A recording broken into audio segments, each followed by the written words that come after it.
Vanilla Minecraft players, let's talk. Be honest, are you still having fun in Minecraft in 2023, almost 2024, as a solo vanilla player? I'm not gonna lie, I don't have fun solo anymore, and it would be really hard for me to go back. Now, in this video, I'm not talking about solo playing any adventure maps, any type of horror, scary map, parkour map, alternative modded gameplay, downloading any sort of shaders or resource packs or cheats to make it visibly look different or to alter the gameplay.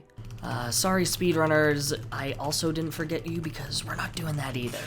We're talking just plain old vanilla ice cream Minecraft with no fudge or sprinkles, just cone or cup and ice cream, please. I also understand that multiplayer expectations are tough sometimes, and some people are just scared to make that jump to play with friends, and especially those friends that, they won't mesh well with, and that's okay. Remember that Minecraft was once a single-player focused game before it encouraged any type of online multiplayer play on so many different types of servers. Hopefully, by the end of this video, I can properly convey in a somewhat lighthearted manner how playing alone in vanilla Minecraft in 2023 may not be as fulfilling or worth your time anymore. Whether by preference or circumstance, we've all gone into Minecraft, hit that single player button on the main menu, and loaded up the world to see if it would be a cool one and where it would take us. It's exciting to be greeted by the new world, but the journey and the exploration ahead is one to look forward to and a new experience. While fun to venture in alone, how long will that journey be before you reach your solo burnout point?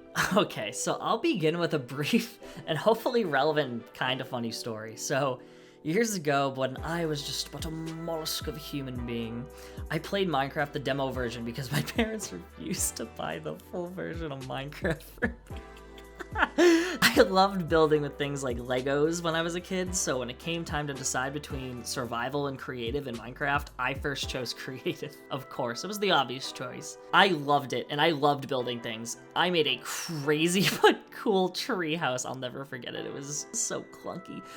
A hockey rink, a very unorganized hotel with a water slide, and to put the visual in your head, just imagine a bunch of giant square buildings packed with a random assortment of things tucked inside each room, and the water slide just being a 1x1 water source that you just take from a bucket, put it on a block, and it was a source that flowed down a mountain, and I would just basically jump off of it. That's how simple it was. I remember being so proud of those box buildings. I thought that was the most innovative thing ever, but I remember wanting it to show it off to my friends or whoever I could find, and since I didn't know how to stream or record at the time or post anything, I lost the opportunity to both show my friends or anyone else what I was capable of creatively. And yes, I am aware that I just told you it was a boxed mess, but still, it was my beautiful boxed mess. I didn't really have too much drive to work on it after that, and I wasn't working on it with anyone else, and so it just kind of became a chore rather than a creative, expressive outlet for me. As many others do nowadays, I kind of just log on, walk around for about 2 seconds, think of something to build, and then I'm like,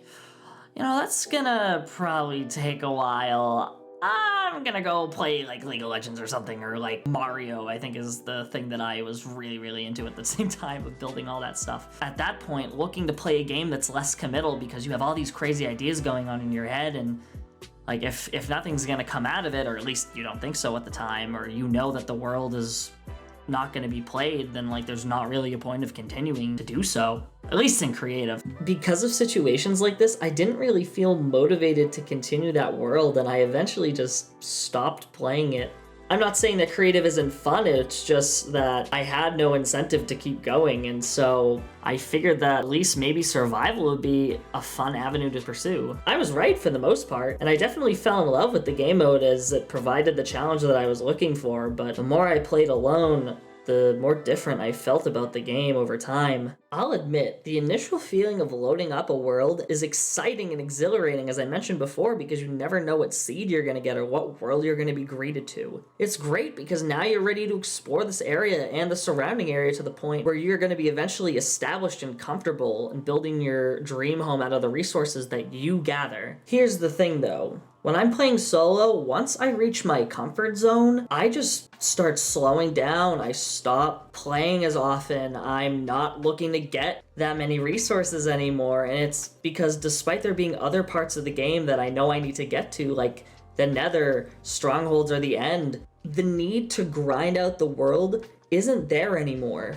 Like, I did not build my own personal kingdom to be inconvenienced to go to the literal hell of Minecraft or to go fight a space dragon in an unknown dimension. Like, I'm comfortable here with my fireplace and my nice warm bed. Moreover, the place that you once thought was an amazing find or an amazing site begins to deteriorate over time, and that's just human nature. The game becomes survive another day, and there's not really any drive to pursue the end game other than, acquiring an Elytra so that you can use it to fly around the world, maybe see more stuff, and then eventually fly yourself into a rock and die. To further elaborate, for a lot of casual players, many people mentally back out of doing anything else out of fear of losing their stuff or, accidentally exposing themselves to risky situations like having to cross lava pools because Lord knows that there's no bigger mental boom than falling in lava or burning to death and losing all of your netherite and diamond armor. Yeah, you felt that, didn't you?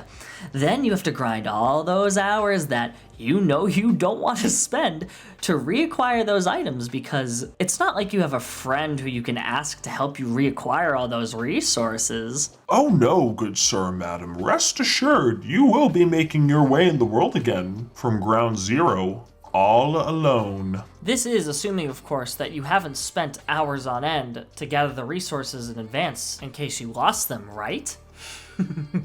You and I both know you're an eager McBeaver and you cannot wait to jump into that juicy mid-game content without a backup plan. Point being here is that it is an awful or debatably the worst feeling in this game when you have to watch yourself die and do everything that you accomplished all over again by yourself, and then you have to get yourself to that point that you were once at, and you have nothing to fall back on, no one to ask for help. You are just spending all that time getting all your resources again, and it does get exhausting and it burns out the solo experience really quickly. For casual, vanilla survival players, this point only gets worse when you consider how Mojang's board meetings are literally coming to life every new update, and how they like to show players that they have innovative game development experience, and so they come up with things like piglins and hoglins which haunt the nether and make the game so much harder for no reason. Like, why are they in the game? Why did you have to do that?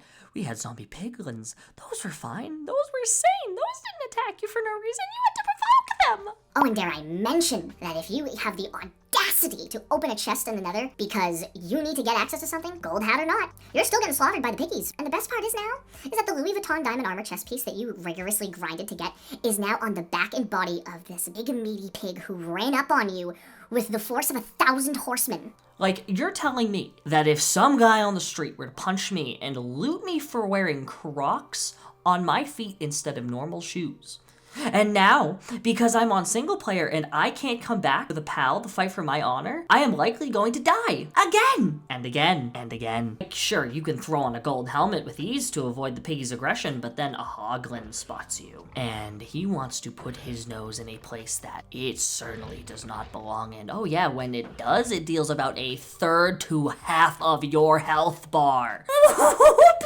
I hate them so much. I'm not gonna lie, there's a little bit of skill issue in what I just said there. The genuine pain of this remains the same. I'm thinking like Zuko, like, I must kill the piglets to restore my honor. So yeah, let's face it, getting murked by mobs and then having to go back by yourself to the same spot and get them back is like having a ball and chain on your leg. I'm not gonna 1v4 your entire pig squad. Like, it's not happening. No way.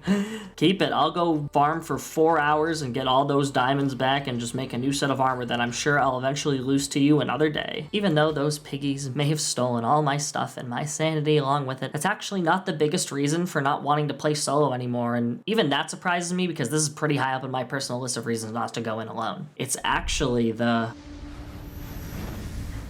no amount of Minecraft pet love or villager have cured me of this. Despite its endlessly generated world and gameplay possibilities, Minecraft makes me always feel like I am on a deserted island every time I play solo. The center of the universe in Minecraft is on you, because everything else doesn't matter. It's just what you do and what you accomplish. Yeah, some people honestly prefer this over accomplishing goals with other people, but I, like many others, want to see the creations and progress of others around their world. Or it's even just nice to have someone by your side while you're adventuring through the many biomes that you'll encounter in Minecraft. If I build a village or if I build a community, I need those to be populated with people that are actually interacting with me. This can be seen as good or bad, but it's also nice when you're keeping up with other people, even if playing with others makes you anxious or induces anxiety. You know what they say, anxiety is just another word for motivation. It's nice to know though when others are doing similar goals as you, and it's a comfort knowing that your friends are also creating something alongside you and something amazing. If you think that what they made is better than your creation, it also sometimes challenges you or pushes you to just do better or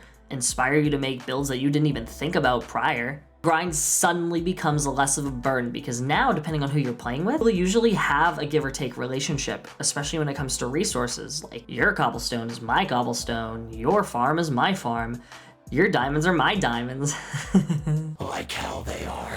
You get the point. But now you are here on Isla de Se, or the Island of Self. You are alone. You are the only one who's going to be able to help yourself. There is so much challenge associated with that, especially if you're playing in Bedrock, that it is hard to keep up with playing. No offense, but your 5x5 wooden cobblestone house is not going to be enough to keep you going and have a reasonable amount of fun doing so. And this is the struggle that a lot of Minecraft players have when playing vanilla solo. It is just you, and it is fully up to you to get to the end. That's even if you decide that you're gonna make it to that point, because at that point you might be so burnt out and tired that you don't wanna get there. And are you really going to have enough time to do so? And that's where a lot of people have trouble. I don't know the science for this, but there is a weird sadness from the loneliness that I get when playing Minecraft solo. This sad but really good music, along with the beautiful scenery and the knowledge that I am the only one who's on this world, it gives me this feeling of missing out on something, whether that be with my friends or doing something in real life. Like, have you ever actually stared at a Minecraft sunset or even a real sunset before on your own and just think to yourself like, man, I would love to share or express this beautiful moment with somebody? No? Well, okay, well, I didn't ask you. You can go now. I hate being alone in this universe because there's so much of it that I want to talk about and share. It's just so sad knowing that the only thing I can fall back on in this game for support is my dog, who will not even talk back to me.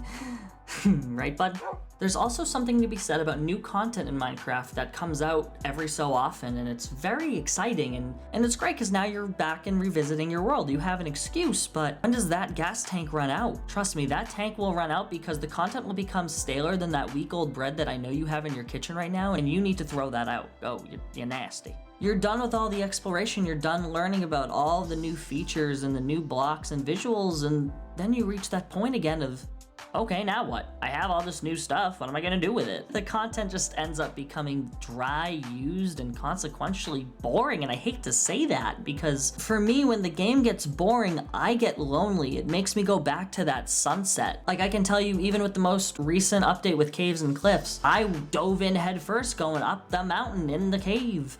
But I just fell back into my hidey hole. I was back home, reorganizing my chest, finding anything that I can do to make myself busy, but it just got boring and lonely, and I couldn't handle it anymore. This video applies to everyone who's ever played vanilla Minecraft single player, especially as of recently. It doesn't matter if you're a 15-year veteran, spending so much time on your hardcore world, or if you're in the prime of your very first Minecraft single player experience. Vanilla Minecraft does make me feel incredibly lonely when playing by myself, and it's sad to know that my trials and tribulations are truly my own. Feelings like these do catch up to us, and it's only natural and inevitable. In fact, I could think of a whole list of reasons as to why it is fun and why it can be a great experience playing solo alone in vanilla Minecraft, but that is not for today's video. Minecraft is by far the most popular game on the internet right now, and so I know that there's a lot of you, and I know that you have your own opinions or possible points that I left out in the video. And so that being said, I would love it if you answered the following question in the comments. What are the biggest struggles you have when playing Minecraft vanilla solo?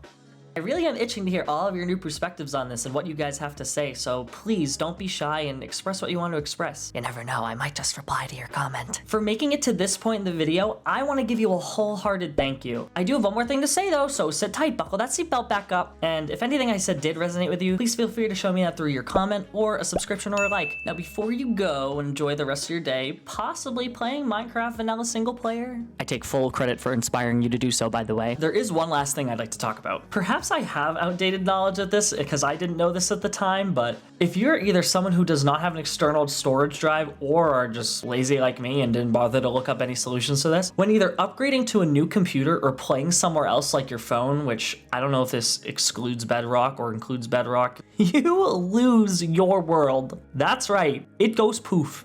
The world that I spent hours working on as a kid is never going to be recoverable. I don't think that it's even possible to dig back into the old computer and get that world back because Minecraft has gone through so many updates since I made that world, but it doesn't really matter. I will probably never see it again because my pea brain didn't understand how computers worked and I didn't know that you could save all the worlds that you worked on. To my credit, I honestly thought it was like a physical game, like a DS game or something where you can save the progress onto an account and it doesn't go away. But again, how would I or anyone else have known any better? I know this has happened to friends of mine, and so this is a quick PSA to save your worlds onto an external drive or some sort of storage device. Even those little 8 gig thumb drives you can get at the Staples 2 minutes away will be able to handle your server. So go do that now and keep your world safe, and whether you enjoy Minecraft Vanilla single player or not, keep having fun with the game in however way you want, but I think I'm gonna stick to multiplayer.